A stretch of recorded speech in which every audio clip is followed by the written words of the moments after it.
In this video, we will show you how to replace your passenger side valve cover on the Chevy Silverado with a 5.3 liter engine. This will be located along the passenger side of your engine. Let's get into it. Okay friend, let's get started on our job. Before we start removing anything, let's make sure that we remove any miscellaneous debris from this side of the engine. We do not want anything falling inside of the engine. We'll use some compressed air.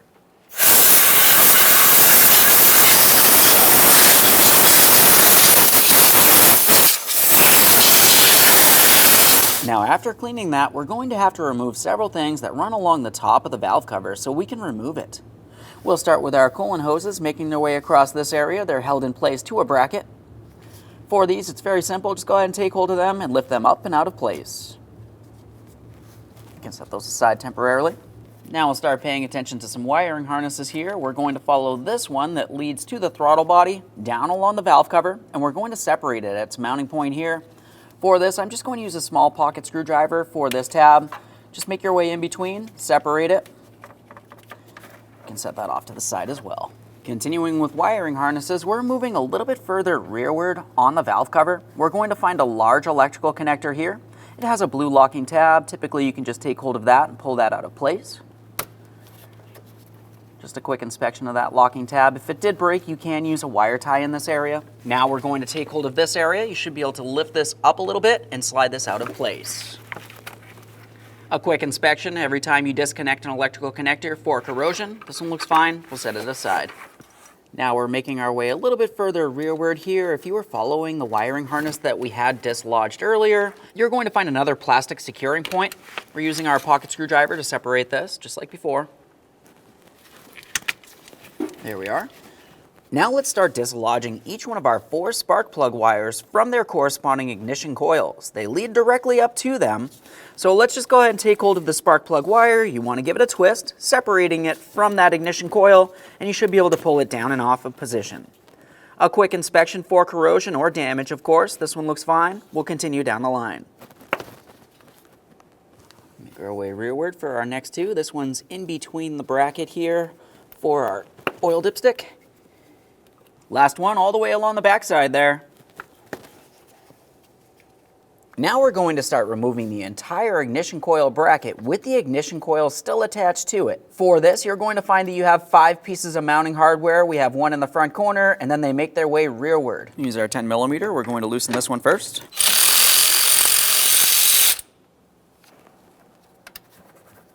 The next one's going to be located right behind this bracket.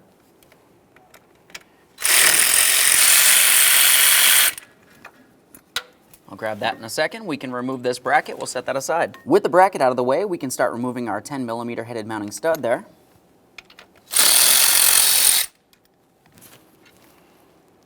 Now we could continue going straight rearward from here for the next 3, but typically I like to pause for the center ones and make my way all the way to the rearward mounting hardware. That's the hardest one to gain access to. For this, we're still using a 10mm, but I'm going to switch to a ratcheting wrench.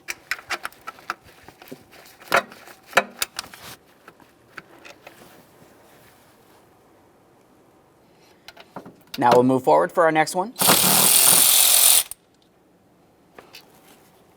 Our last one is directly in the center of the mounting bracket here. With all the hardware removed, we can remove the entire ignition coil bracket with the ignition coils still attached. Just a quick inspection of that, and we'll set it aside. Now once you have that off of there, the next thing we're going to do is continue on cleaning the area one more time, confirming there's no miscellaneous debris. Use compressed air if necessary.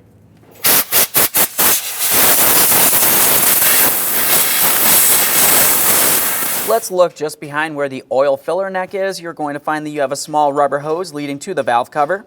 We can go ahead and carefully take hold of that and we'll slide it out of place. You can use a hose pick if necessary.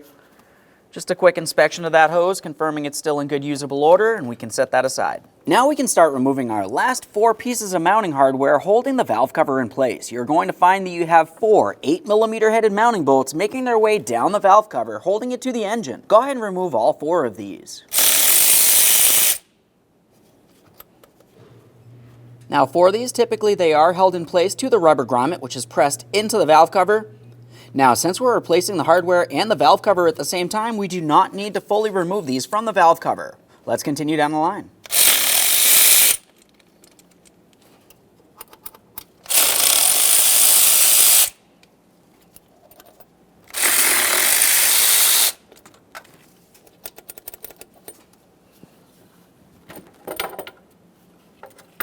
Now we can take hold of that, lift it up and out of the vehicle. Let's get this over to the bench. Now we have the valve cover over on the bench. The next thing we have to do is remove the oil fill tube. For this, you may try to go ahead and take hold of the valve cover and the tube itself and turn it counterclockwise, but you want to be extremely careful. This tube does have a locking tab that we need to disengage from along the back side. So on the inboard side of the valve cover here, if you were looking up along this area, you're going to find the locking tab. For these, commonly I try to use an angled pick or even a small screwdriver. I'm feeling around in here, I don't even feel the locking tab. There should be a small locking tab that you can gently pry away, and then you just want to go ahead and turn this counterclockwise to remove it. So once you do have that pulled away, you should be able to turn this. Once it stops, go ahead and take hold of it and lift it up and away. Now a quick inspection of this, you do want to make sure you clean up this entire seal, make sure it's soft and pliable. If not, just go ahead and replace it. There it is, friend.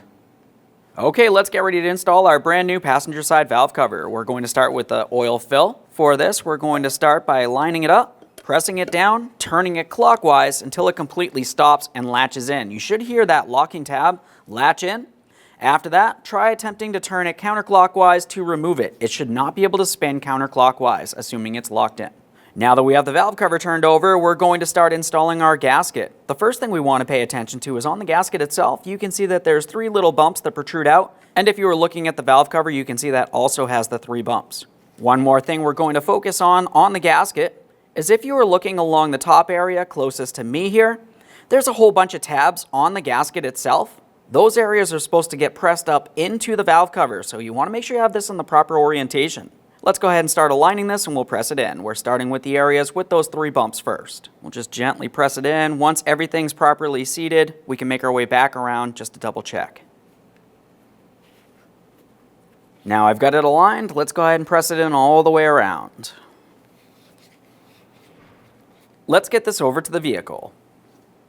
Now back looking at the engine itself, we need to make sure we clean the mating surface where the brand new seal on our new valve cover is going to sit up against. For this, I'm just going to use some parts cleaner directly on a rag, not spraying into the engine, and we'll give this a quick wipe and a close inspection.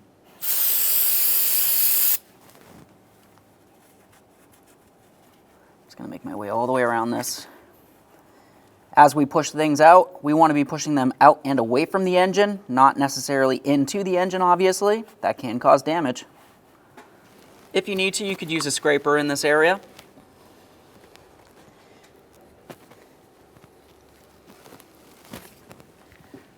Okay, let's just double check, make sure there's no raised areas or miscellaneous debris that might have made its way into the engine. Now we can start getting the valve cover in place on the engine. Once we have this rested in position, we're going to continue on with all 4 pieces of mounting hardware. Now we have our new hardware, and what you're going to find is that I lubricated the rubber grommet with some silicone paste. You can also use some petroleum jelly if necessary. Now we can start moving the valve cover around as necessary and start in each piece of hardware by hand.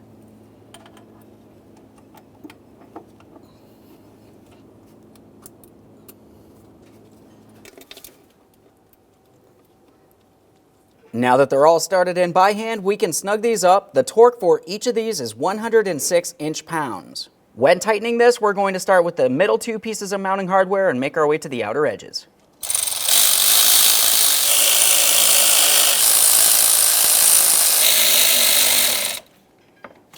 Now let's torque them in that same sequence.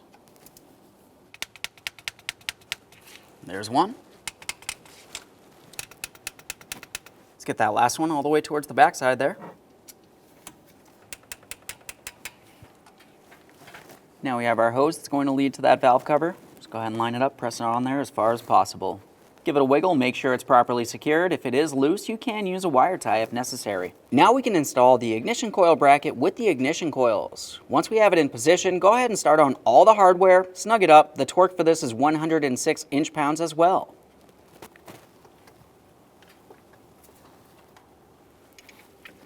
Get this one close to the center. See if we can just hold this in place as we continue on.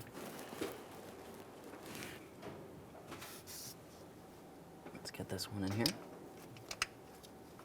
Start in the far rear as well. And the last one to start in is all the way at the front.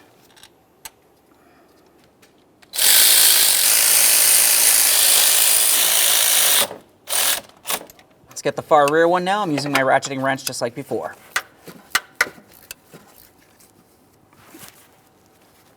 They're snug. Now we can torque these to that 106 inch-pounds. Let's get the next two.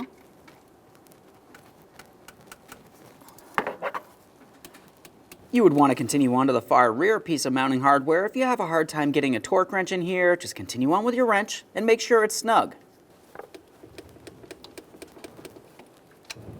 Let's install our coolant hose bracket. We'll get this in position, start on our 10mm headed mounting nut and snug it up.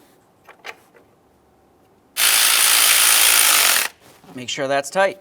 Let's continue on to our spark plug wires. You really can't mix these up. The front spark plug leads to the front coil and then continue down the line. For these, when you go to install them, it helps them slide into place if you're using some dielectric lubricant. We'll just go ahead and put in a small amount on each of these and press them up into position. A light tug confirming it's properly secured. Continue down the line.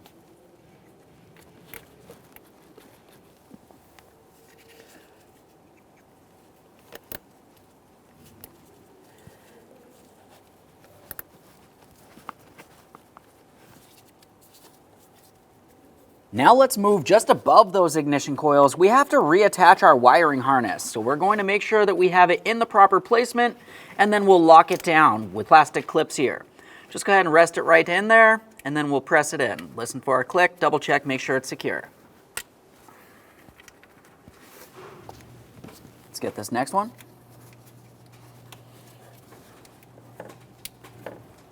There we are. Now we have our large wiring harness. Line this up, press it in. Listen for a click from that, a light tug confirming that the lock is actually in place as it should be. And we can lock it down with the rest of this blue lock here. Just slide it right on through. You can come through from either direction.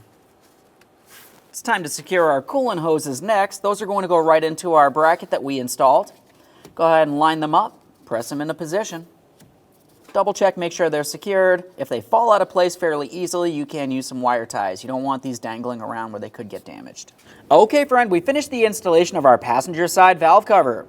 Whenever you do a valve cover, it's always a good idea to change the engine oil at the same time. When doing so, you just want to go ahead and add right through this port right here, and of course, check the oil level in the end by using your dipstick. Aside from that, just make sure you've cleaned up your mess and take your vehicle for a road test. Thanks for watching. When only the best will do, demand TRQ. The only company that lets you view before you do. TRQ is committed to offering the highest quality aftermarket auto parts that are engineered for peace of mind. Thanks for using and viewing with TRQ.